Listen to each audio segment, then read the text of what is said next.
No, so I've actually got plenty of time to talk to you about what's happening beneath my feet. So within a couple minutes, we shall see some bubbles starting to form around the opening of the vent.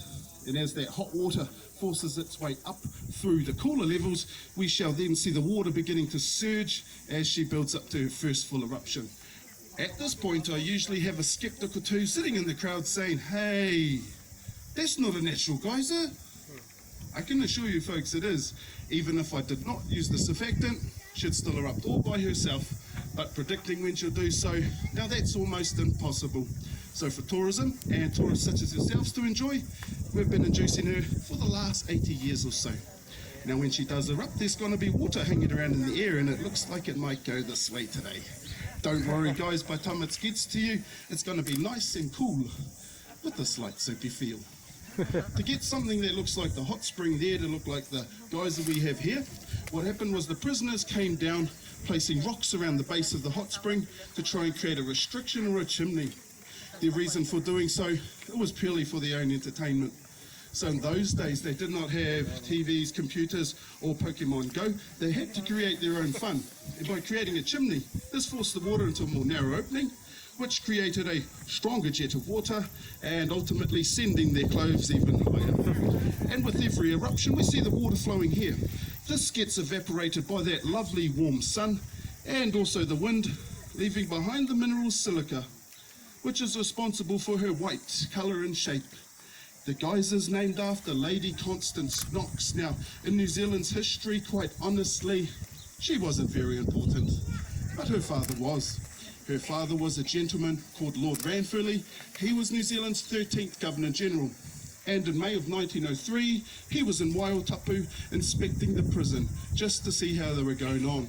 To mark this occasion, his daughter, Lady Constance Knox, she has christened our geyser, and this is how the association comes about. A quick bit of geology about our geyser. She's over 150 years old. Her natural reservoir below her holds 30,000 litres of water. Her natural eruption cycle is somewhere between 36 hours and 72 hours.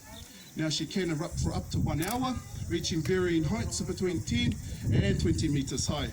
But how high she does go and how long she plays for, this is dependent on barometric pressure and the amount of groundwater available in a 24-hour period. Now you can find geysers in 3 other main areas throughout the world. The largest group is in Yellowstone National Park in the United States of America, with another group in Kamchatka in Russia, also with a further cluster up in Iceland. Now it's actually Iceland that gives us that word geyser, which in English it simply means to gush forth. Down here in New Zealand, we don't call these a geyser. A geyser to us is a two-legged elderly gentleman, and not one of these. So if you've got any questions about the geyser, the geyser or Waiotapu, don't hesitate to ask any of the staff here. We're glad to help. Or if you come down to see me at my 11:30 presentation at the Champagne Pool. So please take plenty of photos and enjoy your day here with us at Waiotapu Thermal Wonderland. Thank you very much. Yay!